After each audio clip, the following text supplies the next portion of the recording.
Zoo-wee mama, how's it going, everyone? I'm here today to talk about the upcoming Spotlight Week in Marvel Snap where we have no new cards, okay? This is the first week all year that we've had no new cards to the game in the Spotlight system in Marvel Snap, okay? So I did first want to go over the cards that are in the Spotlight, their variants, what I think they're worth. I also show just some basic deck examples. And then at the end, I do want to talk about, this kind of change. Is this really good? Is this really helpful? Is not having a new card to chase after good for you to save up your resources, okay? And so I think it's an interesting thing, right? Normally I'm doing my buy or bust for a new card, but we just have no new card, and that's weird. Last year we did used to get no new card in Spotlights the first week of the season. You just have the season pass card, and Spotlights would just be 3 existing cards like this one. It was kind of like a nice break. But all year, this year, they've put out an extra new card every month. And while it's good to have new cards in the game, that costs a lot of resources. Okay, so very interesting scenario we're in here. Is it helpful or not? I'm going to talk more about that later, and I'd love to hear your feedback if you enjoy it or if you actually just want more new cards always in Spotlights. So, starting July 30th, we've got Nico Minoru, Proxima Midnight, and Hope Summers all coming into the Spotlight cache. These are the variants that will be featured. This Nico Minoru variant is actually, I believe it was her very first ever Spotlight when she came out as a new card. This was her Spotlight variant. So this is actually one that's been re-released. But Second Dinner said, hey, this one's a fan favorite. We know people like it. We'll go ahead and re-release that. And whether that's the truth or they just didn't have any other variant that they could use, that's what they told us, so that's what I'll go with. And, this Proxima Midnight, Hope Summers, these variants are pretty cool. So first off, let's just start with the obvious. The token value here is actually great, okay? So yes, all of these cards are already in Snap. You may have some of them, all of them, or maybe you have none of them. But they are all Series 5, okay? They are all 6,000 tokens. This is the best token value you can get from a Spotlight cache. In terms of being competitive, it kind of depends. So I would say overall it's okay. But if you do really enjoy the archetypes they see play in, then you could say it's even, good or have, strong competitive levels. And that's really what I think is maybe kind of the issue here, and why I think this week may be a skip depending on your collection and your play style. These cards are all pretty niche, okay? Especially Proxima Midnight, Nico and Hope see play in like a couple different decks, but Nico, most of her play is in Destroy. Proxima, basically all of her play is in Discard, although not all Discard decks run her. And Hope, most of her play is in Silver Surfer decks. Okay, Thanos decks are back a little bit with new Lockjaw, and they could run Hope still, so, she does see some play there. And as well as, the Athena, Ravana list, some versions do have Hope in them.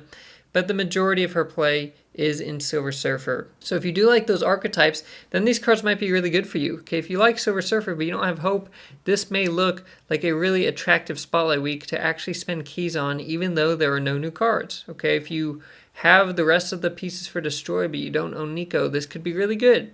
If you play Discard, you may or may not actually need Proxima still. Again, some Discard decks just don't run her. So the competitive level is fine. It's not spectacular, but it's definitely not bad. You're not looking at these and saying, oh, these are bad cards. No, they're all solid, viable cards. They're just not super general or flexible. In terms of the variant selection, I think it's okay. I do like the Nico one and the Proxima one. The Hope one, I'm kind of iffy on. And, I just don't think it's crazy here. I wouldn't say it's really worth spending keys on just for the variants. And again, art is subjective. You may absolutely love all these variants. To me, if I'm actually going to spend Spotlight keys chasing after variants, like I want the variants to be insane, okay? Or at least have, one of the variants out of the 3 be something that I'm like, oh my goodness, like I need this. Like I absolutely need this in my collection. For all of these, I'd be happy to have any of them, but I'm not chasing after any of them. Okay, again, it's just my personal preference. So that's my thoughts on the Spotlight as a whole, but let's go into some deck ideas if you're maybe not familiar with these cards or you just want to see some more examples. So for Nico Minoru, I mentioned that she sees a bunch of play and destroy. And while that is true, that's not the only place she can fit. Okay, she is nice and flexible. For one cost cards, she is one of the most flexible one cost cards out there. And in fact, she's one of the strongest one cost cards. She is just a good card. Here, I actually have her in a Thor Better Bill Lockjaw deck. Okay, again, Lockjaw's back now in a way. He does cost 4, but you can play multiple cards on him on the very same turn and shuffle them in. Okay, it's no longer limited to one shuffle per turn. You can, just set down Jane Foster turn 5 to draw the hammers, as well as Wasp. Turn 6, you could just play Lockjaw and then the hammers and Wasp on top of him, and he'll just make that lane go crazy, okay? So this deck can work. You can also throw Pixie in here, do like a Pixie variation, do what you want. But Nico's good because we do have some really cheap low-cost cards between Wasp and the hammers, so it's possible we destroy them to draw cards. It's possible she turns one of them into a demon. I mean, Nico is really good at paired with cheap cards that you don't mind killing, okay? That's why she works so well in Destroy. They have so many one-cost cards that you actually want to destroy. So this is just a good option here. Again, she's got a few varieties. For Proxima, it's really just discard, okay? She is the most niche card out of all of these. She's not flexible, like at all. Okay, if you look at other lists, and these are lists I pulled, they all have really good win rates on Untapped, showing their stats and people have been playing.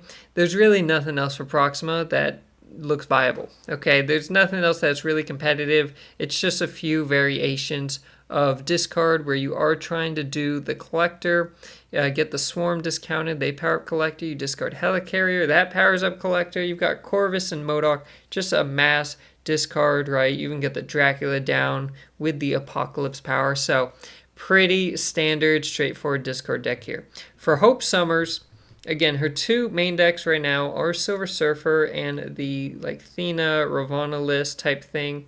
And I do think she's good in Surfer because if you get her down, instead of playing Sarah, it's a way to get energy, but you have a 3-cost card, right? Sarah gives you the energy discount, but Sarah costs 5, so you're kind of missing a Silver Surfer target.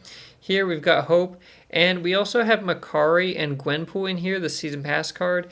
That's helpful because Makari leaves your hand, which means you have less cards in your hand, which means it's a smaller set of targets for Gwenpool to hit. So Gwenpool is more likely to add power to your Brood and to your Sebastian Shaw. So this deck's just good. I mean, the win rate on this is almost 70%.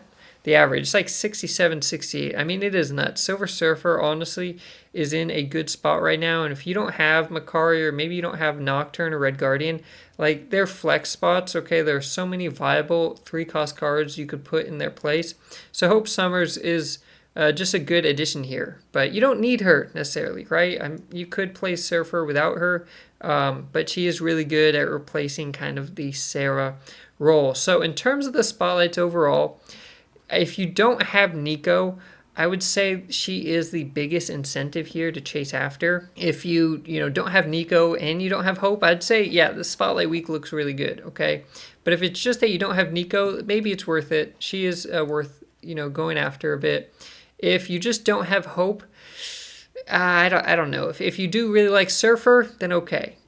If you're not a big Surfer player, then I don't think Hope herself is just worth chasing after because you may have to spend 4 keys on her, and just for Surfer, if you're not even playing that, it's not really worth it. And I think if you don't have Proxima but you have the other 2 cards, I would not go after this, okay? I think Proxima is the least attractive option here. So my rankings is 1 Nico, 2 Hope, 3 Proxima. So if you don't have those cards, that's how I would look at them. But it's an okay week. It's just very niche. Again, they're good cards, but if you don't play their archetypes, you may not be able to get good use out of them. And lastly, I just wanted to talk a bit more about this unique situation we are in, okay? So this month, actually, in total, did have a new card for every week. But what happened is Cassandra Nova was the last new card of the season, and she came out with Deadpool's Diner. She actually came out a week early, right? She came out at the same time Copycat did. So we actually got 2 new cards that week. Just like the first week of the season, we got Hydra Bob and Gwenpool at the same time. And so this was a very unique scenario. And obviously Cassandra Nova, you do have to play Deadpool's Diner to get her. You do have to progress a little bit. Honestly, it's not too bad. Like, you do have 2 weeks to get there.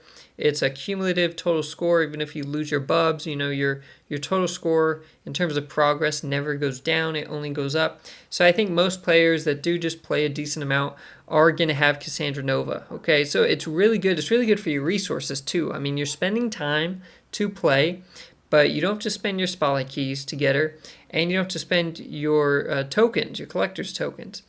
And even for her spotlight variant, if you decide to play more, you know, you're going to get her variant that way. I guess it's not a spotlight variant. It's just a variant. It's her Deadpool's Diner variant. But this seems to me really good. I've seen a lot of people comment and saying, wow, because they're getting Cassandra Nova through Deadpool's Diner and they own, you know, all the spotlight cards for this week. Maybe they own Nico, Proxima, and Hope, or maybe they don't own Proxima, but they're not really going to chase after her. This is a week that they can let their resources build back up, right? It's more time to save up spotlight keys or spotlight caches. It's more time to save more tokens. So that way, when the August season starts, you now have more resources right away. You know, it's a break is what it is. And people have been saying this is kind of refreshing, just having this break, having no new card each week, okay? Not having one every single week after week after week. Season starts, you've got 2 that week because the season pass card also comes out. And we actually did have 2 last week again. It's not like we actually got shorted a card, but because we're getting it through a different means that requires more time than more resources, it just feels different. And I think it feels better. And I've seen a lot of people saying that. I have seen some people saying that they don't enjoy having to put so much time into Deadpool's Diner, okay, that they normally don't play that much. Maybe they just play for the normal missions each day and the weekend missions, but Deadpool's Diner feels like a grind, so it's kind of annoying, but they play it because of FOMO, you know, missing out on Cassandra Nova, which is a free card. Again, she does cost time. And so let me know your thoughts on that. Are you under the same kind of mindset as me, where I'm like, hey, I really like being able to get a card through Deadpool's Diner, because that gives me basically a bonus week where I know I'm not going to be opening spotlights for the new card, because there's no new card in spotlights. I'm going to be saving up my tokens, my spotlight keys. Yeah, I have to put in extra time, but I prefer it this way because that's a resource I have, and I'm really limited on my, you know, in-game currencies. Or are you in the other mindset where you would rather just be able to get Cassandra Nova with spotlight keys, with just collector's tokens, right? You would rather have gotten her with your in-game resources instead of having to grind out Deadpool's Diner to unlock her, okay? If that's how you feel, then that's fair, right? I'm not saying anyone's right or wrong. I was just sharing how I see it. But let me know in the comments how you view it. Would you want more cards released like Cassandra Nova was and have a skip week? Or do you like the schedule that's been happening all year where you have a new card in spotlights every single week, even when, you know, the season pass card comes out first? So I just thought this was interesting. It's really something new that Second Dinner is doing. And if it proves to be good for them, whether that's people spending gold on Deadpool's Diner and or players just spending more time and engagement for them, I think they're going to enjoy that, and maybe they look to do it again. They've said they're going to bring Deadpool's Diner back at a later time, so maybe they'll always have like 2-week events, but do they bring back another new card with it, or is it just other in-game resources, right? That's what I'm more interested in. And so let me know your thoughts on that. If you want them to do this kind of thing again, or if you'd rather have all new cards come into Spotlight caches. So that's all I have for today. So until then, stay positive. I'll see you next time. Are you the Hip Squad? No. Captain Marvel jumping to the left. Are you guys ready? You guys are fancy. Yes! Oh my!